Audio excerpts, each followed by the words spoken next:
The drive cut through a stretch of land that confused people, wide enough to look public, old enough to feel unofficial, and quiet enough that entitled neighbors assumed it belonged to them. It didn't. It never had. But explaining that rarely worked.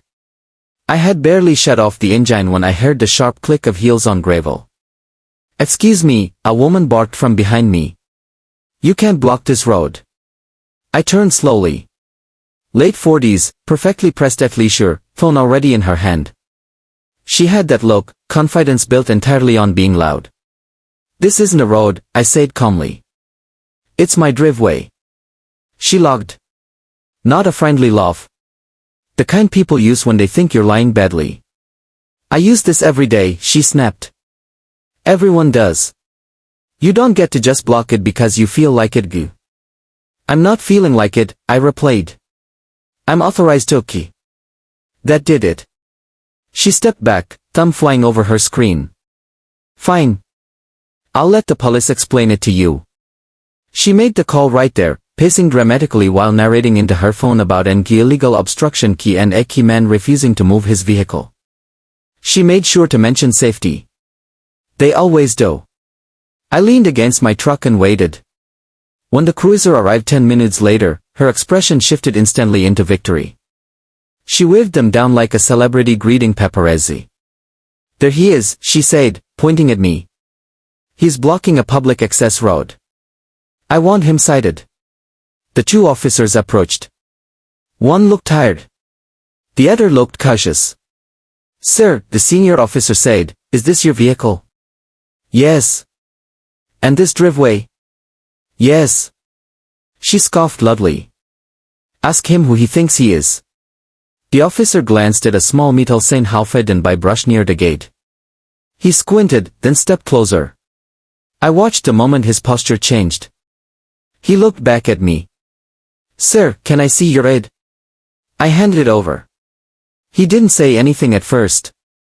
"Just read." Then read again. His partner leaned in.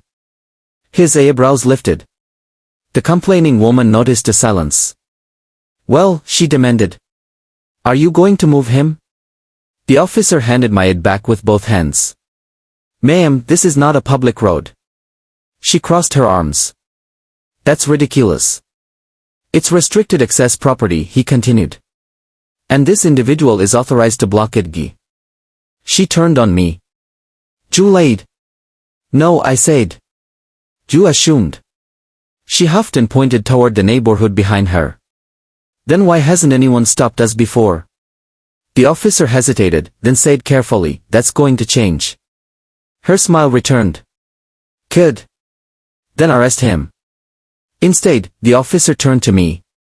"Sir, command has requested your presence." I nodded. "I'll head in now." Her head snapped toward him. "Command?" The officer cleared his throat. "Ma'am, you're going to need to come with us as well." Her confidence flickered. "Why?" "For questioning," he said. "At his office." The walk through the administrative building felt longer with her heels echoing behind us. She tried to speak twice. Both times, the officers shut it down gently but firmly. By the time we reached the common floor, her face had gone pale. The plaque on the door stopped her cold. She read it once. Then again. My name was there. Tittle beneath it. She swallowed. The officer opened the door and gestured me inside. "Sir." I stepped in. They followed, then her. The room wasn't intimidating by design. No shouting. No drama. Just quiet authority. Flags. Maps. A desk that had seen better days and worse situations. I took my seat behind it. The officers stood at ease. She didn't sit. "I don't understand," she said weakly. "This is a mistake." I folded my hands.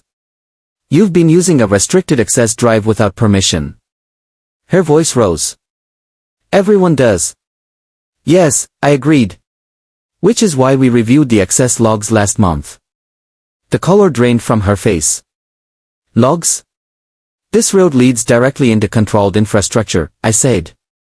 It was temporarily open during a previous administration. That ended. She looked at the officers. I was just trying to get home faster. One of them spoke for the first time. Ma'am, you ignored posted signage and confronted an authorized official. Her mouth opened. Closed. I continued calmly. You weren't summoned because you complained. You were summoned because you refused to listen.